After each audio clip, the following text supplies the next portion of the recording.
I think all of us are going to have blind spots. All of us are going to have some levels of, delusion. I think it's part of the human condition. If the veils were lifted, most of us, as Imam al-Ghazali says, if the veils were lifted, we would be wandering in the forest saying, Subhanallah. So there's a blessing in having, the veils that Allah has placed upon us. But we should ask Allah at least to, أريني الحق حقا وارزقني اتباعه وأريني الباطل باطلا وارزقني اجتنابه. I mean, it's one of my favorite du'as. I actually was asked to write in a multi-faith book on people's favorite prayers, and I think that's the one that I put from the Prophet ﷺ, because it's such a comprehensive thing to show me the truth as truth and then give me the ability to follow it. Because there's a lot of people that see the truth and they don't follow it. And show me falsehood as falsehood, because a lot of people see falsehood as truth. And give me the ability to avoid it. So we just ask Allah.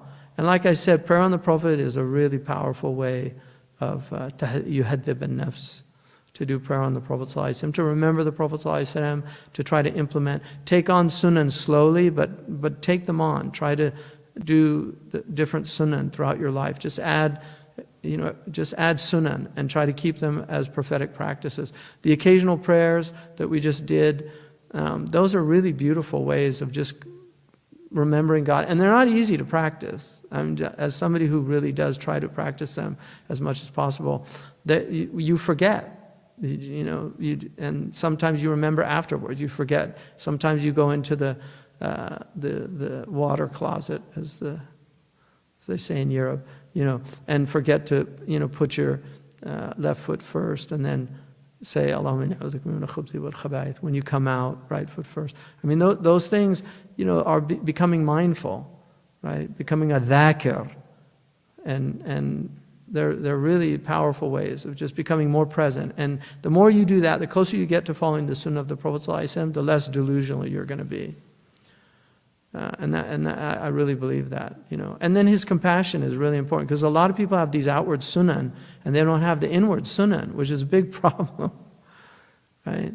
Just to have the inward sunan of humility and also shafaqa, rahmah. I mean, he's rahmatan lil alameen. He's the mercy to all the worlds, to the animal, the vegetable, the mineral. He's a mercy to all of the worlds. Online question? We've been talking about the intellect, but what about the heart? How does one know if they are acting based on their heart or their intellect? Well, I mean, it's a good question. They're not, the heart in our tradition is the intellect. So there's a khilaf about where the heart, the intellect is centered. Is it the brain? That was Abu Hanifa's opinion. The other three imams said it's actually the physical heart. We know now in neuroscience that there are definitely connections between the brain and the heart. The heart is an amazing organ. The fact that it's independent of the central nervous system. I mean, it's quite amazing that it has this, these organs have an independence that you can actually have an organ transplant. You can have somebody else's heart and it will be functioning for you. And then there's the all or nothing, the heart has this all or nothing law, right? It's either going to go fire or it won't. It's an all or nothing organ. So the intelligence of the heart is real. Astafti qalbak walaw aftawka an-nas. Ask your heart, even if people give you fatwa. Ask your heart. There's a real truth to heart intelligence. And a lot of people are cut off from their hearts. What we would call there's a certain type of intelligence that is, it's the intelligence of somebody who would, when a scientist who when they develop the napalm bomb, the napalm bomb, and then they find out, that the Viet Cong are actually building ponds in their villages, so when the bombs come down, they can go into the water because the napalm was diffused by water, so it wouldn't burn them once they got into the water. So then they developed waterproof napalm. That has nothing to do with the heart. But obviously somebody had to think to be able to do that. So that's thought completely cut off from the heart. Because no real human being could do that. They would resign. There's no human being that could do that. That's a demon. That's shaitan al-ins that would do that. And the same with the neutron bomb. The neutron bomb was developed here, like right down the road. And it was developed to kill all the Arabs and leave all their oil installations intact. So it's like a bomb that doesn't destroy any of the infrastructure. Anybody that could do that is a demon. Aerial bombardment is demonic. The Prophet ﷺ would have never sanctioned anything like that. It's demonic. Non-discriminatory killing like that. I mean, battles are battles, and that's why the Prophet said towards the latter days, he just said, break your swords and break your bows. When are those going to be applied, those hadith? People just think the Prophet said them for no reason. I mean, I'll defend my house, but I don't know, a nuclear war, I'd rather go with the first blast. I don't want to be around for the aftermath. And these idiots, I mean, they're walking into World War III because they're really not smart people. And I've been around enough of them to know that firsthand. They're not bright people. I mean, we had genius people, highly educated people that fell into World War I and II. These people are of a different, they're just not that bright. And you can, لا تعرفنهم في لحن القول. You can just tell when they speak. And that's what Allah says. You'll know them by the subtext of their words. They can't even speak properly. And إذا تكلم رجلان تبين العطار من البيطار. If two people speak, you know the veterinarian from the human physician, based on what they say. So, we should be praying because it's crazy times. I mean, what's happening in Taiwan is very serious.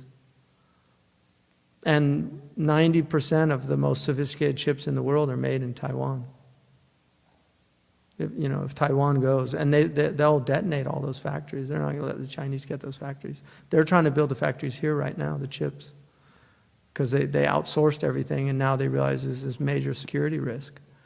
So, people have to just really, whatever comes. It's all from God, and we have to accept that. But humans, if they're not in this tradition, they're very dangerous. So for us, the heart and the intellect they're the same. لهم قلوب لا يفقهون بها. They have hearts, but they don't understand with them. So. And obviously, it's not the physical heart. The Prophet said, "Ala fil jasadi mudgha." So this mudgha is there, right? A lump of flesh. إذا صلح صلح الجسد كله وإذا فسد فسد الجسد كله ألا وهي القلب.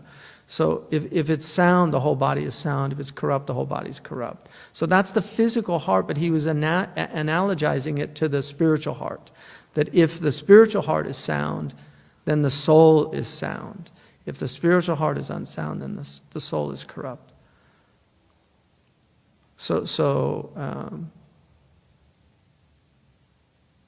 Yeah. We have one more question. It says, how can one analyze oneself deeply without overthinking and falling into OCD? Yeah, that's Ahmed Zarruq identified obsessive compulsive disorder.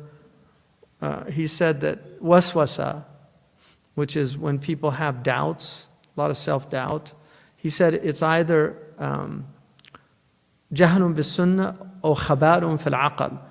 It's either ignorance of the sunnah, like in wudu, you ignore waswasa in wudu. And in the prayer, if you're what's called a muwaswis, which is somebody that has constant waswasa, you ignore it and you just do the ba'di. So that's the way you treat a kind of obsessive compulsive, is to ignore it. but I think, humans, especially modern people, overthink a lot. I think that earlier people, like Mauritanians to me, very fitra people, and I just noticed they just did not obsess about the self. It's just, I think Africans tend to be much more fitra people generally, and I think they see a lot of this as, they might not use the word, but for want of a better word, as just a kind of neuroses. It's just people are too obsessed with themselves. And you need to get out of yourself. And the best way to do that is serve. Service is really, the Prophet said, Sayyid al-Qawm khadimuhum. The Prophet ﷺ was a constant servant. He was a servant prophet. He could have been a king prophet, but he chose to be a servant prophet. He was a servant prophet. He constantly served. Sallallahu Alaihi Wasallam. So I think people just need to get out of themselves more and not obsess about themselves so much. Self-loathing's not good. Make tawbah, whatever you did. If you've been, watching things you shouldn't have seen, like I know a lot of young people watching, just stop and then make tawbah and don't go back to it. And don't put yourself in a position where you're compromised. Put your computer in a place where everybody in the house can see it. Don't go on it when you're alone in your room. If you can't control yourself. Hopefully you can control yourself, but if you can't, do things that protect you. And then just make tawbah. Allah accepts tawbah. And don't obsess about, did He accept it or not. We should believe that He accepts our tawbah. We should have a good opinion of our Lord.